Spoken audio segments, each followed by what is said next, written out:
kusoo dhowaada Maine Public News Connect, wararkii toddobaadlaha oo idinka imanaya idaacadda dadweynaha Maine oo ku baxaya afafka Isbaanishka, Faransiiska, Bortugiiska, Soomaaliga iyo af Ingiriiska.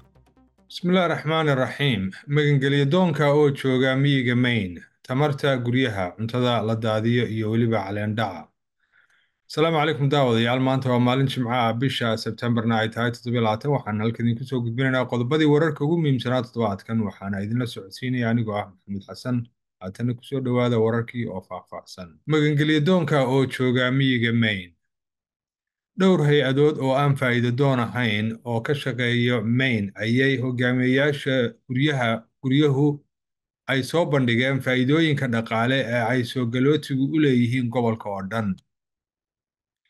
kumanaan magangelyo doon ah oo badi ka yimid bartamaha qaaradda Afrika ayaa waxa ay soo gaareen Maine sanadihii ugu dambeeyey, iyaga oo qaar badan ay degan yihiin aagga magaalada Portland, laakiin aan laga helayn guryo jaban magaalada ugu weyn ee gobolka Maine oo ah Portland.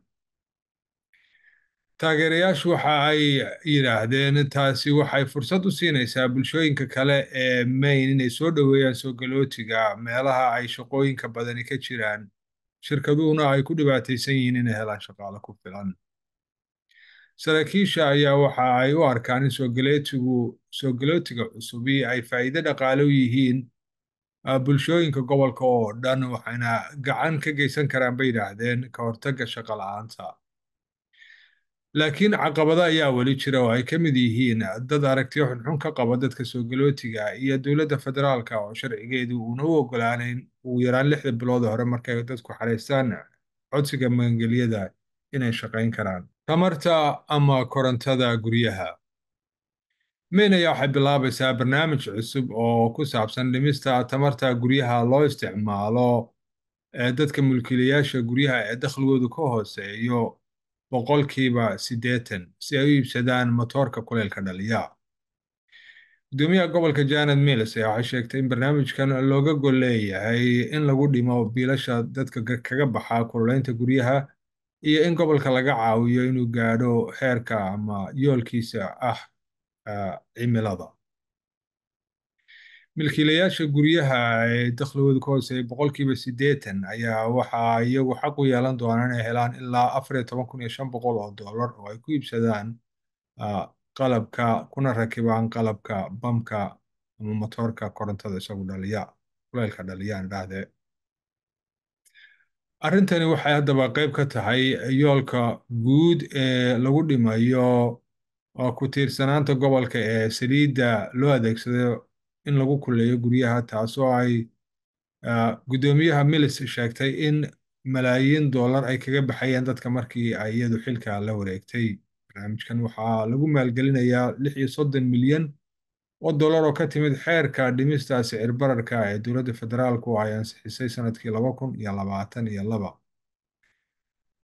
gudoomiye Mills ayaa iyadu waxay sheegtay in lacagtani ay ka caawin doonto gobolka inuu gaaro yoolkiisa ah in lagu rakibo 175,000 oo matoor oo kuleylka dhaliya oo cusub marka la gaaro sanadka 2027. naloxonka Lewiston. ardayda dugsiyada dhexe ee magaalada Lewiston ayaa waxay bilaabi doonaan inay bartaan sida sanka looga buufiyo dawada naloxon dadka iyagu isxadaafiya daroogada.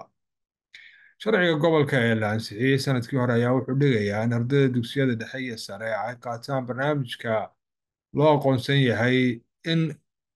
barnaamijkan oo loo aqoonsan yahay inuu dhigo macallin isagoo aqoon u leh isla markaana la baro ardayda xilliga ay ku jiraan waxbarashada ama howlaha kale ee waxbarashada ka baxsan.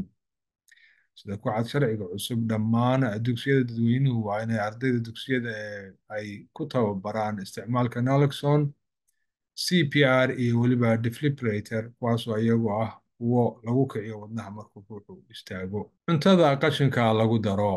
daraasaddii ugu horreysay ee nooceeda ee ka soo baxday waaxda ilaalinta deegaanka ee gobolka Maine ayaa waxay sheegaysaa in 360,000 oo tan oo cunto ah sanad walba lagu daro qashinka. cuntada la daadinaya waxay qayb weyn ka ciyaartaa isbeddelka cimilada iyo waxa kale oo weliba ay ka soo horjeedaa caqiidada dad badan oo ku nool gobolka Maine.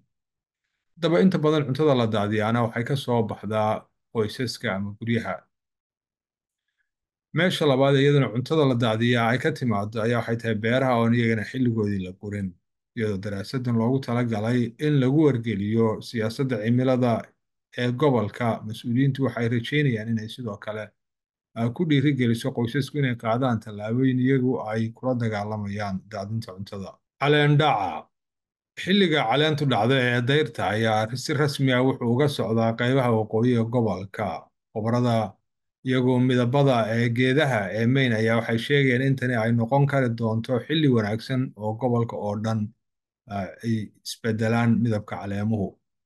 dabaylaha isbuucii hore dhammaan waqooyiga Maine waxaa ka muuqanayay midabo dhexdhexaad ah, taasoo la macnaa in 3 meelood meel ilaa kala badh ay geeduhu bilaabeen inay isbedelaan midabkooda.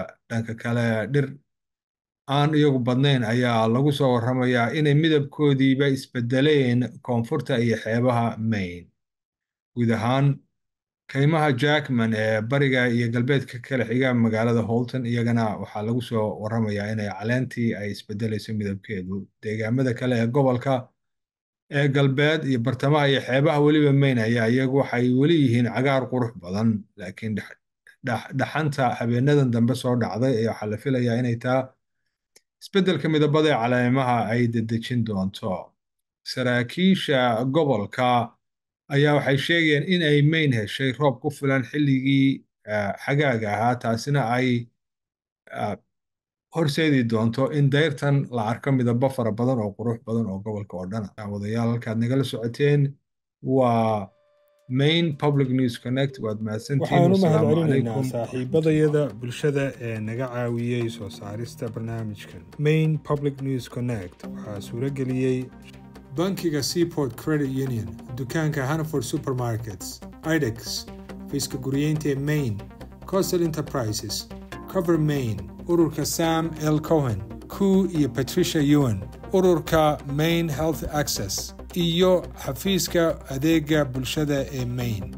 Maine Public News Connect waxaa suurageliyey Patricia Ewan oo ku howlan soo dhoweynta bulshooyinka iyo dhaqamada kala duwan. Seaport Credit Union waxaa ka go'an daryeelka dhaqaale ee dadka reer Maine oo ay ka shaqaynayeen tan iyo 1931. waxay xarumo ku leeyihiin Augusta, Scarborough, Portland, waxayna dhowaan furi doonaan mid ku taal Lewiston. seaportcu.org.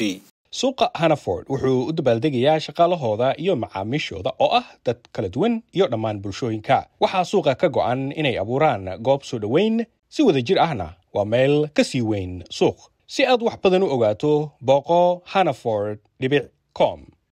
haddii aanu nahay Maine Housing, waxaan ognahay in lahaanshaha gurigu uu yahay furaha. barnaamijka qofka ugu horreeyay qoyska ee Maine waa barnaamij fursad u siinaya inay guri helaan dadkii horay aan guri qoyskooda u yeelan. waa suurtagal inaad guri yeelato.